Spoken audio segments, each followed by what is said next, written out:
ચીમકી હતી, તમે આજે પણ યુટ્યુબ પર સર્ચ કરીને જોઈ શકો છો. કલેક્ટર કચેરીની સામેનું મારું ભાષણ તમે જોઈ શકો છો. એ સમય હતો જાન્યુઆરીની 2019 નો સમય હતો. 28 જાન્યુઆરી 2019 નો એ સમય હતો અને 2 ને 3 દિવસે પહેલી કે બીજી જાન્યુઆરીએ મને પાછા કરવામાં આવ્યા હતા. સાથીઓ, મારે કોઈ 2 નંબરના ધંધા નથી કે મારે કોઈ સાથે જમીનના ઝઘડા નથી. છતાંય કેવડિયાના આંદોલનના ખાતર મને પાછા કરવામાં આવ્યા અને 94 દિવસ રાજકોટ જેલમાં મને રાખવામાં આવ્યો હતો. 94 દિવસ અને એવી પરિસ્થિતિમાં રાખવામાં આવ્યા હતા કે આ વિસ્તારના લોકો એવું કહેતા હતા, અમારા ડેડિયાપાડા હોય કે કેવડિયા હોય કે રાજપીપળા હોય, પોલીસ વિભાગના લોકો કહેતા હતા, અમારા લોકો મને કહેતા હતા, મારા પરિવારના લોકો પણ કહેતા હતા કે હવે આપણે જેલ નથી બેઠવું, આપણે લોકો માટે લડીએ છીએ તો આપણે બેઠવું પડે છે, પણ હવે આપણે બધા રાજનીતિ નથી કરવી, તમે બધું છોડી દો, આપણા પરિવાર સાથે શાંતિથી જીવીએ. છતાં ચૈતરભાઈ વસાવાએ જેલમાંથી આવીને પણ કેવડિયાના લોકોની લડત નથી છોડી અને કેવડિયા લોકો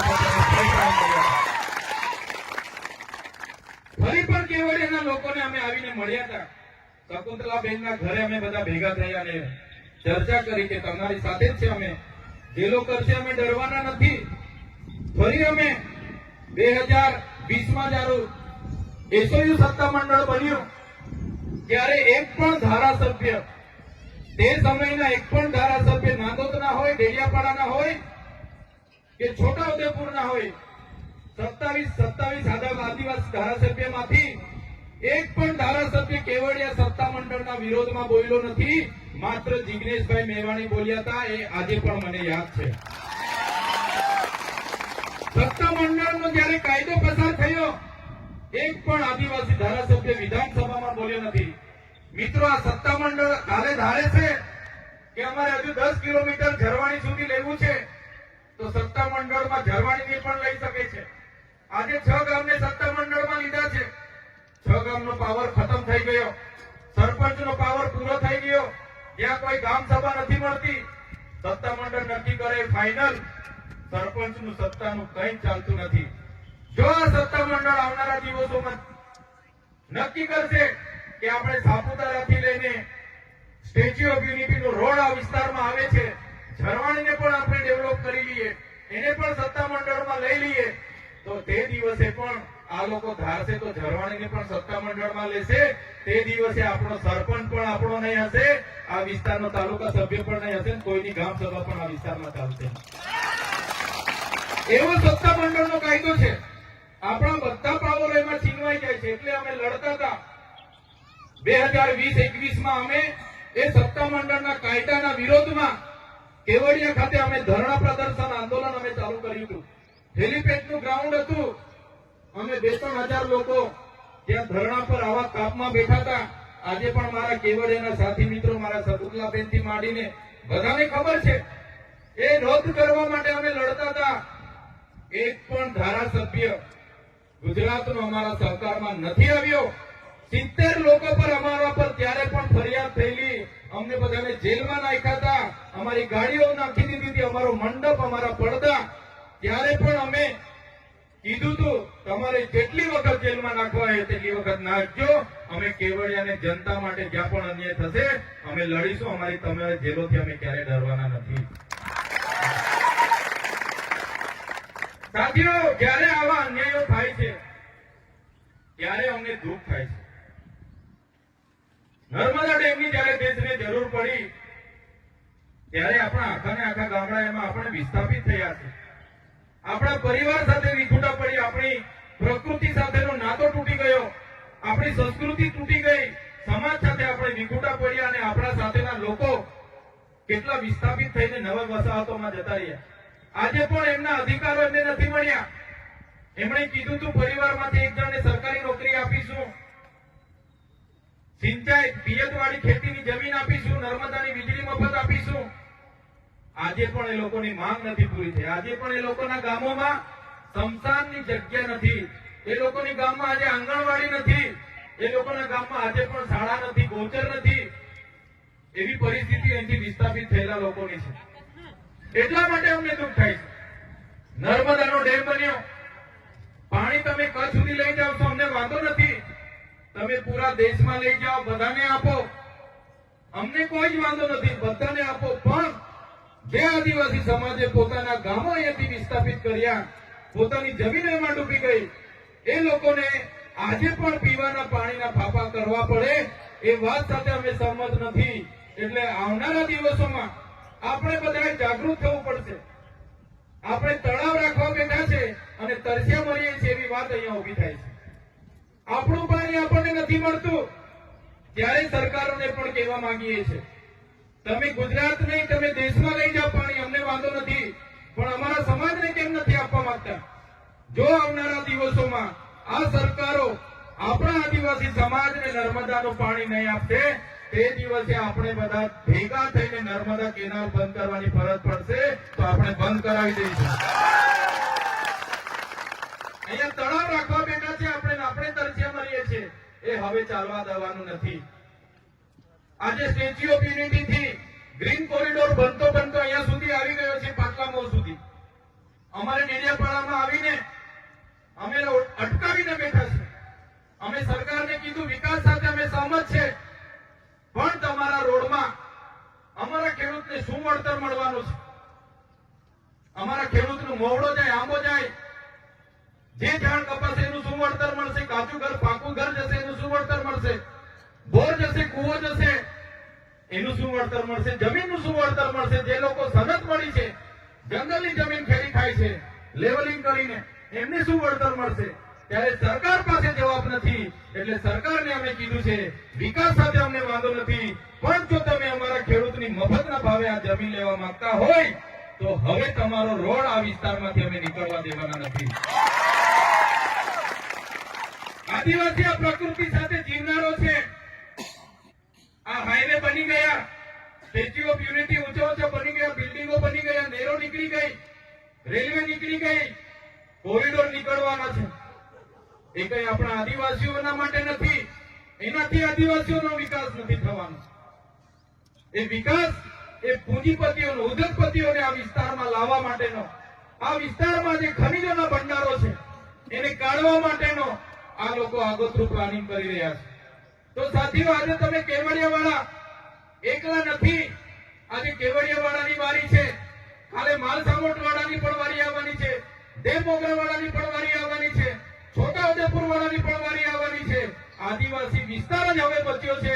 બધાની નજર આપણા વિસ્તારો પર છે.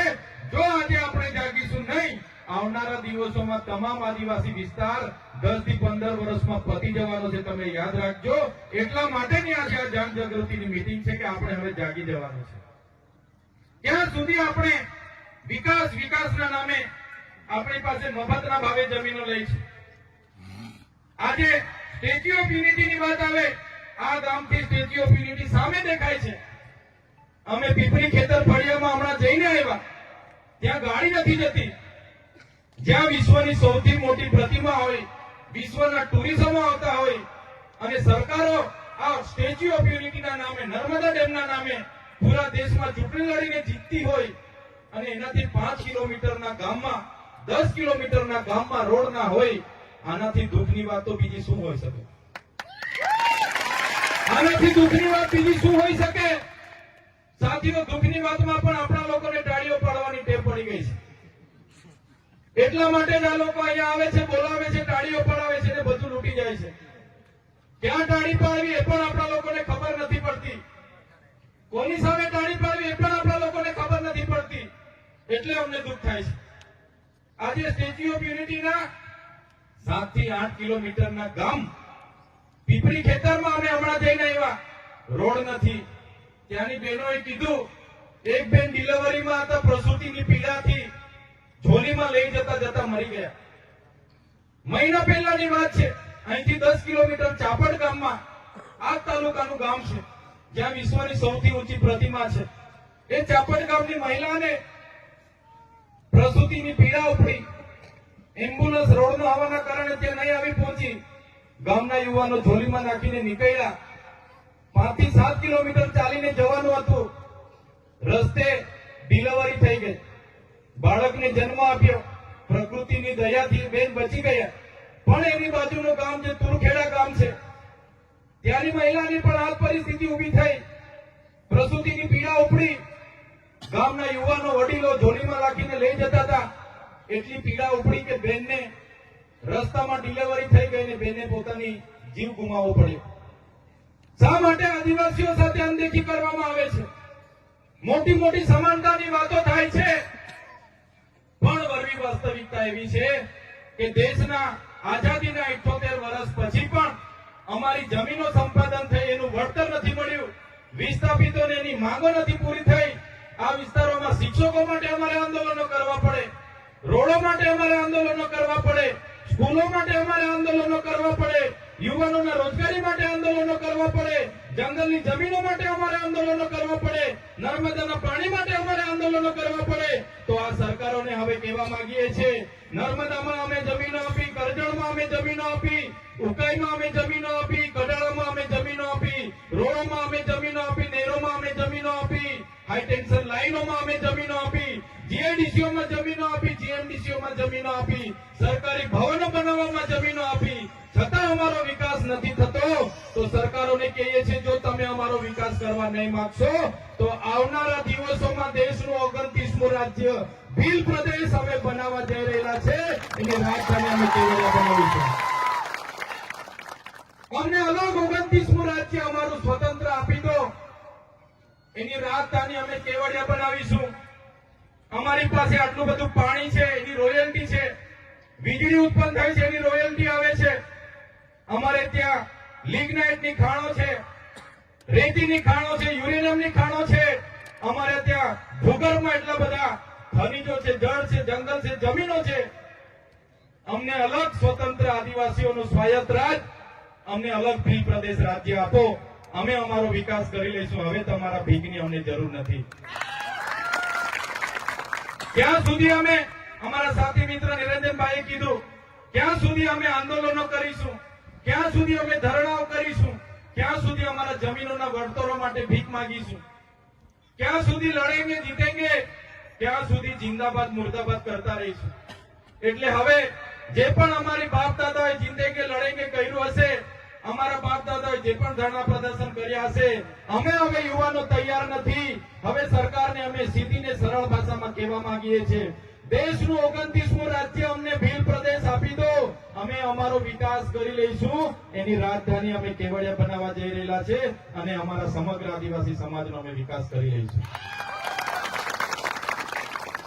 આજે આપણે તમે જોઈ લો, દેશમાં 8% આદિવાસી વસ્તી છે, ગુજરાતમાં 15% આપણી વસ્તી છે, છતાં નિર્ણાયક ભૂમિકામાં આદિવાસી નથી. બજેટ તૈયાર થાય છે, એમાં આપણા લોકો નથી, સચિવાલયમાં આપણા લોકો નથી, કલેક્ટર હોય, એસપી હોય, એમાં આપણા લોકો નથી.